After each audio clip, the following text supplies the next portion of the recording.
भोलेनाथ के पसीने से उत्पन्न ज्वरासुर नामक राक्षस ने संसार के सभी बच्चों को बीमार कर दिया था। समस्त संसार में महामारी फैल गई थी।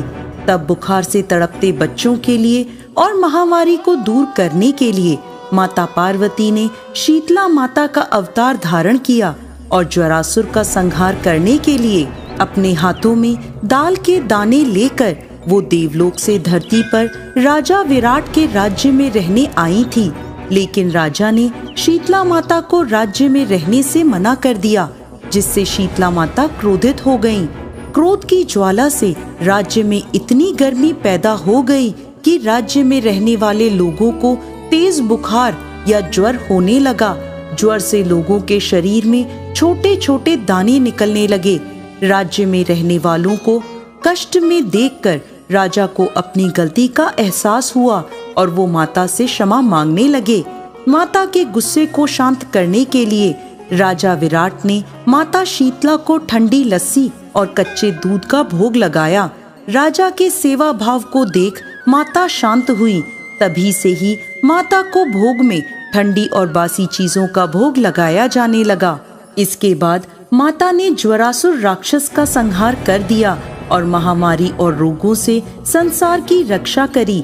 शीतला माता की पूजा करने से बच्चों को बीमारियों से मुक्ति मिलती है। माँ शीतला अपने भक्तों की बीमारियां एवं रोगों से सदैव रक्षा करती हैं। माता शीतला की पौराणिक कथा के अनुसार एक समय माता शीतला सोचने लगी कि आज धरती पर जाकर देखती हूँ मेरी पूजा कौन कौन करता है।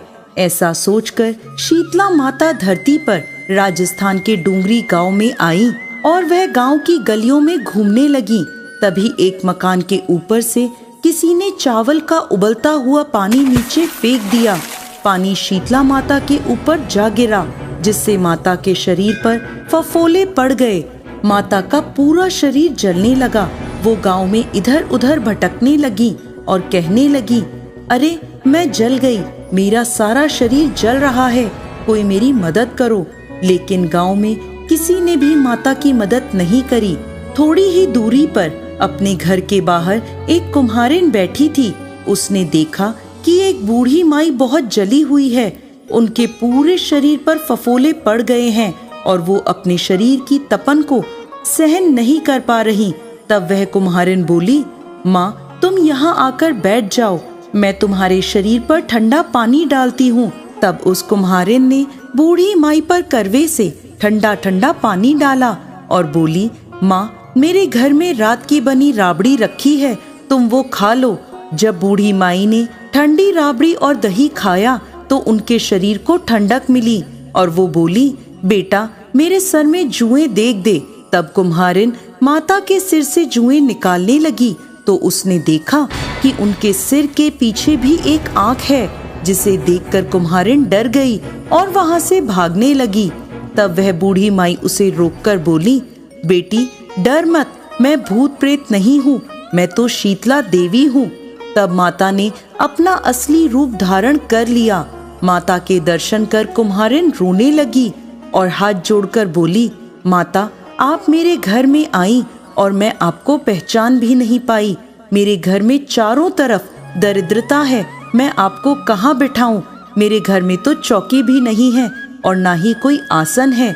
तब शीतला माता प्रसन्न होकर कुम्हारिन के घर में खड़े गधे पर बैठ गई और एक हाथ में झाड़ू और दूसरे हाथ में डलिया लेकर उन्होंने कुम्हारिन के घर की दरिद्रता को झाड़कर डलिये में भरकर फेंक दिया और बोली, बेटी मैं तेरी सच्ची भक्ति से प्रसन्न हूँ, अब तुझे जो भी वर चाहिए मुझसे मांग ले।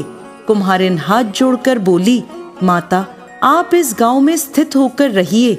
जिस प्रकार मेरे घर की दरिद्रता आपने दूर करी है, वैसे ही जो भी व्यक्ति फागुन मास की अष्टमी पर भक्ति भाव से आपकी पूजा करे, आपको ठंडा और शीतल जल और भोजन का भोग लगाए, उसके घर की दरिद्रता आप स्वयं दूर करें।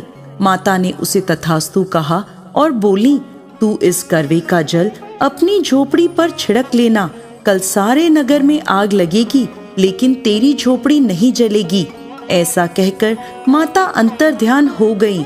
कुम्हारिन ने ऐसा ही किया। रात में सारे नगर में आग लग गई, परंतु कुम्हारिन की झोपड़ी बच गई। यह देखकर नगर के राजा ने कुम्हारिन को बुलवाया और उससे पूछने लगे, कुम्हारिन, सारे नगर में आग लगी, लेकिन तेरी झोपड़ी कैसे बच गई? तब कुम्हारिन ने राजा को शीतला माता की कृपा की सारी बात बता दी और बोली, मुझ पर शीतला माता की कृपा हुई है। उस दिन राजा ने पूरे नगर में ऐलान करवा दिया कि अब से शीतला अष्टमी के दिन किसी भी घर में चूल्हा नहीं जलेगा और हर घर में शीतला माता को ठंडे और शीतल भोजन का भोग लगाया जाएगा। जय मां शीतला।